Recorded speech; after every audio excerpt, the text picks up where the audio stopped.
Dear students, in JEE Mains and JEE Advanced, we find many problems from electrostatics are combined with the concept of mechanics and simple harmonic motion.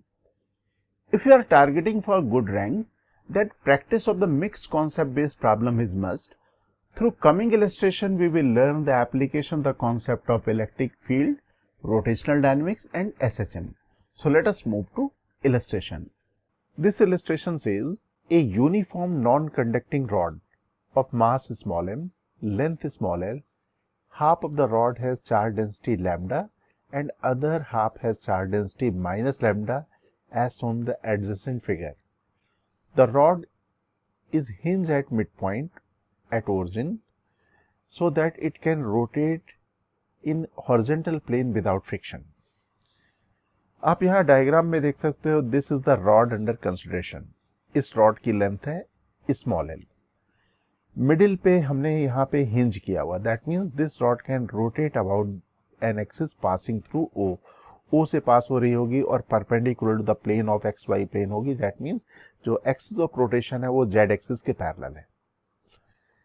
इस rod का left half minus lambda charge density के साथ है, while the right half is with the charge density plus lambda. A uniform electric field E exit parallel to the x-axis in the entire region. हम लोग यहाँ पे जो top view देख रहे हैं किसी टेबल का, तो इलेक्ट्रिक फील्ड रॉड के पैरेलल या एक्स एक्सिस के पैरेलल है और उसकी मैग्नीट्यूड है E, दैट इज यूनिफॉर्म है. हर पोजीशन हर लोकेशन में ये इलेक्ट्रिक फील्ड की मैग्नीट्यूड और डायरेक्शन सेम है, कैपिटल E है. Calculate the period of small oscillation of the rod. अगर हम लोग इस रॉड को स्लाइटली रोटेट कर दें अपनी एक्सिस के अबाउट और छोड़ दें, तो हमें इस रॉड का टाइम पीरियड ऑफ ऑसिलेशन मालूम करना है. ओके, तो सबसे पहले तो हम लोग ये एनालाइज करेंगे कि ये रॉड रोटेट या ऑसिलेट क्यों करेगी. तो यहाँ पे मैं डायग्राम प्लेस कर लेता हूँ, नेक्स्ट पेज में यहाँ रख लेता हूँ.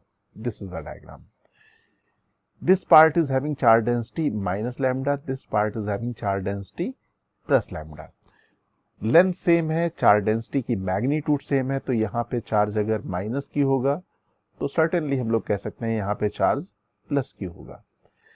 Electric field is uniform, that means this part of the rod will experience the force Q multiplied by E in the rightward direction, while this part of the rod, that means left half, will experience the force Q multiplied by E in the leftward direction. दोनों force की line of action same line में होगी, that means no torque. दोनों force जो यहाँ पे दोनों section में जो फोर्स लगेंगे नेगेटिव पार्ट में और पॉजिटिव पार्ट में, वो इक्वल अपोजिट होंगे.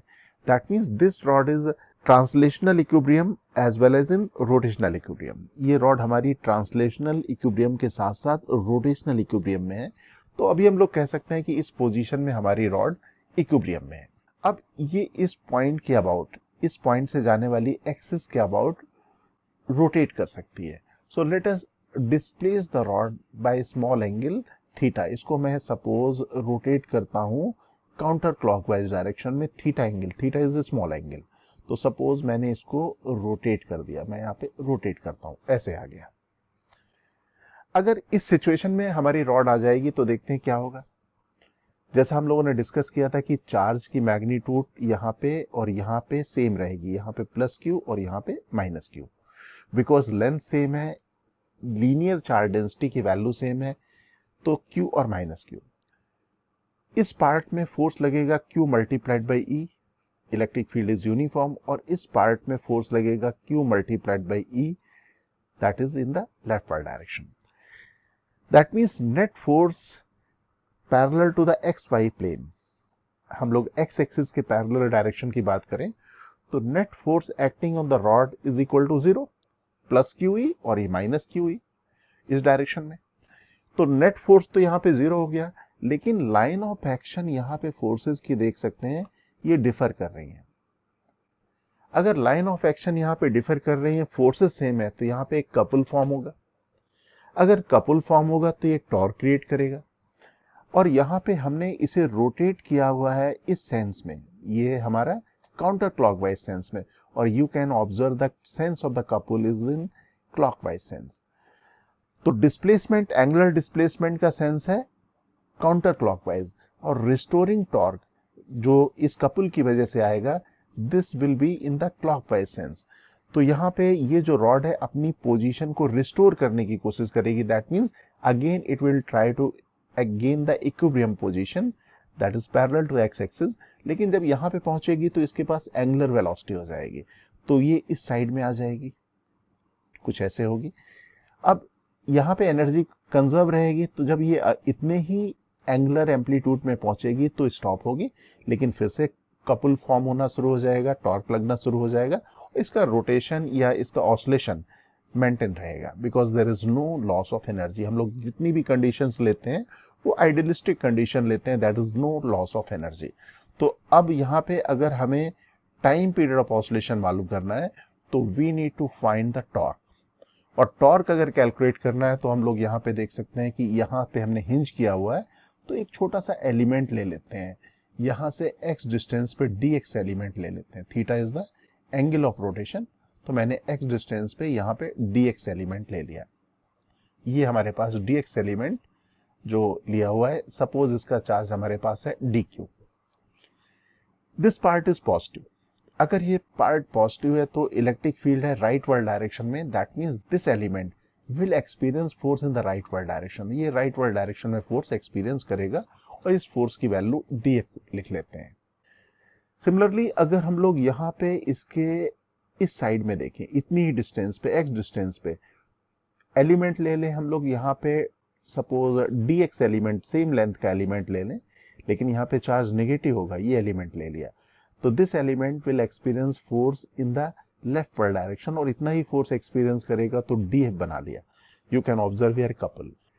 अगर ये कपल फॉर्म हो रहा है तो हम लोगों को मालूम है कि इसका टॉर्क निकालना, तो हम लोग यहाँ पे torque of this couple calculate कर लें। We will write this torque equal to, इस टॉर्क को हम लोग डी टॉ लिखेंगे, because this is because of the elemental force.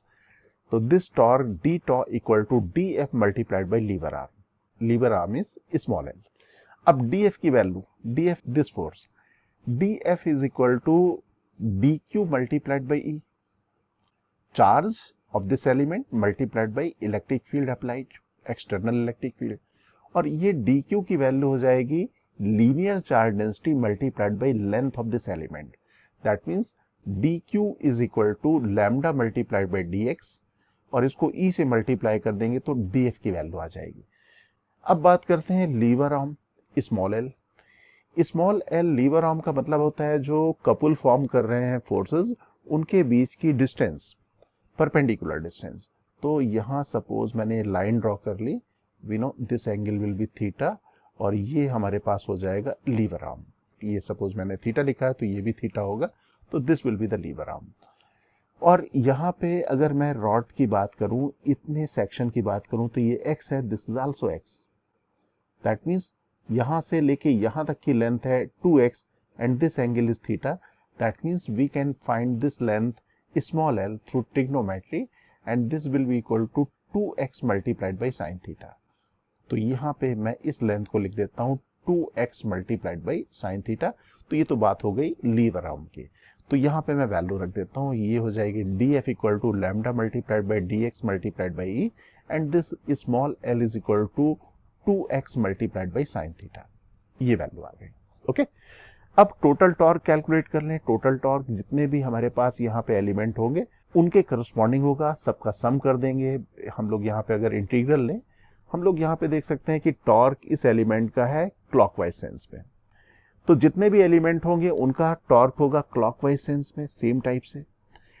Same sense में अगर टॉर्क है तो एडिटिव है, अगर एडिटिव है that means we can do the integration. तो यहाँ पे अगर मुझे नेट टॉर्क कैलकुलेट करना है तो मैं यहाँ पे डी टॉर्क का इंटीग्रेशन लिखूंगा। तो let us write torque equal to integral D torque, right, ये वैल्यू आ गई।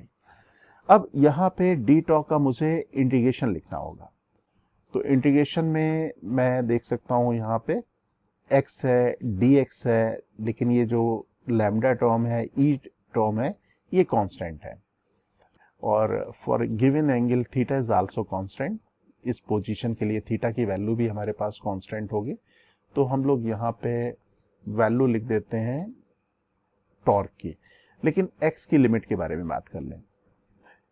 हम लोग यहाँ पे जो भी एलिमेंट लेंगे, पॉजिटिव साइड में एलिमेंट लेंगे, उसके करस्पॉन्डिंग एक एलिमेंट यहाँ पे होगा नेगेटिव साइड में। हम लोगों ने यहाँ पे 2x साइन थीटा लिख के इन सभी चीज़ों को कंसीडर कर लिया। दैट मीन्स हमें यहाँ पे लिमिट लेने के लिए -L/2 से +L/2 लिखने की ज़रूरत नहीं होगी। तो यहाँ पे इस पोजीशन में हम लोग कैलकुलेट कर लेते हैं torque bye integral of this, ये वैल्यू आ गई। आप देख सकते हो मैंने लिमिट यहाँ पे ली हुई है 0 to L/2। ओके, अब कांस्टेंट टर्म बाहर लिख दें। कांस्टेंट टर्म में हमारे पास है E sign theta multiplied by lambda, तो मेरे पास बाहर हो गया इंटीग्रल के 2 multiplied by lambda multiplied by E multiplied by sine theta, और इंटीग्रल के अंदर आ जाएगा x मल्टीप्लाइड बाय dx, और लिमिट है 0 to L/2। ये मैंने यहाँ पे लिमिट्स रख दी 0 to L/2, और इसका इंटीग्रल एक सिंपल इंटीग्रल है। We know this integral is equal to x²/2, तो यहाँ पे रख देता हूँ x²/2 और limit of integration 0 to L/2 ये रख दी। ओके, अब ये 2 से 2 कैंसिल हो जाएगा। 2 से 2 अगर कैंसिल हो गया तो ये हम लोग यहाँ पे हटा देते हैं। 2 से 2 मैंने कैंसिल कर दिया। अब लिमिट रखेंगे तो ये आ जाएगा L² डिवाइडेड बाई 4 माइनस 0।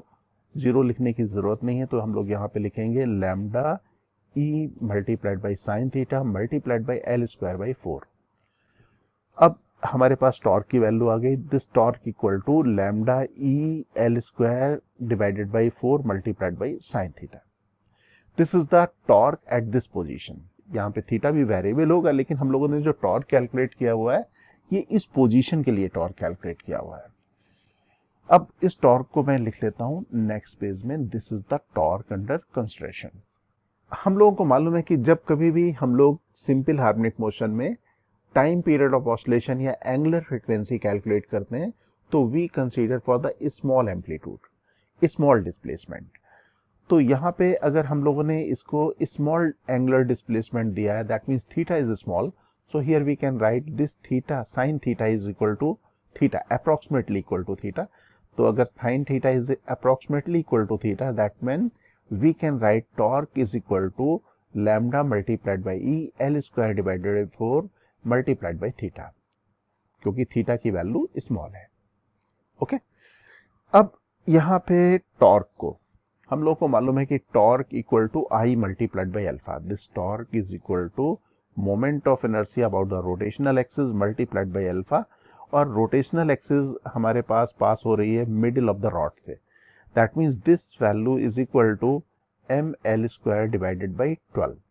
तो ये हो जाएगा mL² divided by 12 multiplied by alpha is equal to E multiplied by lambda multiplied by L² divided by 4 multiplied by theta. तो यहाँ पे मैं लिख देता हूँ mL² divided by 12 multiplied by alpha, that is equal to, this is E multiplied by lambda multiplied by L² divided by 4 multiplied by theta. Okay, अब यहाँ पे देखें हमने यहाँ डिस्प्लेस किया हुआ है, इसे किस सेंस में डिस्प्लेस किया हुआ है? This is the counter clockwise sense, and torque sense is restoring torque sense is clockwise. That means अगर मैं यहाँ पे एंगल की बात करूँ, वेक्टर नोटेशन की बात करूँ, तो ये दोनों एक दूसरे के अपोजिट हैं। तो हम लोग यहाँ पे माइनस साइन लिख देंगे तो हमारा काम बन जाएगा। तो यहाँ पे हम लोग लिख देंगे mL² by 12 multiplied by alpha, that is equal to minus E lambda L² divided by 4 multiplied by theta. ये वैल्यू आ जाएगी। ओके, अब थोड़ा से इसे रीअरेंज कर लें। ये हमारे पास हो जाएगा, ये वैल्यू हो गई, ये alpha is equal to, this is 3, ये हो जाएगा 4 और ये 3, राइट। L² से L² यहाँ पे कैंसिल कर दें तो this is 3 multiplied by lambda multiplied by E divided by small m। Okay, and multiplication में आएगा थीटा और ये माइनस साइन यहाँ पे मेंटेन होगा। Now we can compare this equation with the equation of the simple harmonic motion. हमारे पास equation of the simple harmonic motion है alpha is equal to minus omega square multiplied by theta. That means this value is equal to omega square. अगर ये value omega square के बराबर है तो we can write omega square equal to 3 multiplied by E multiplied by lambda divided by small N. That means omega equal to under root of this value, ये value हो जाएगी, अगर square हटा दें तो इसके under root 3e lambda divided by small n के। And we know this value, this is the angular frequency, and this value is equal to 2 pi divided by time period. Now we can write time period is equal to 2 pi multiplied by under root m divided by 3 multiplied by e multiplied by lambda. This is the time period of oscillation of the rod.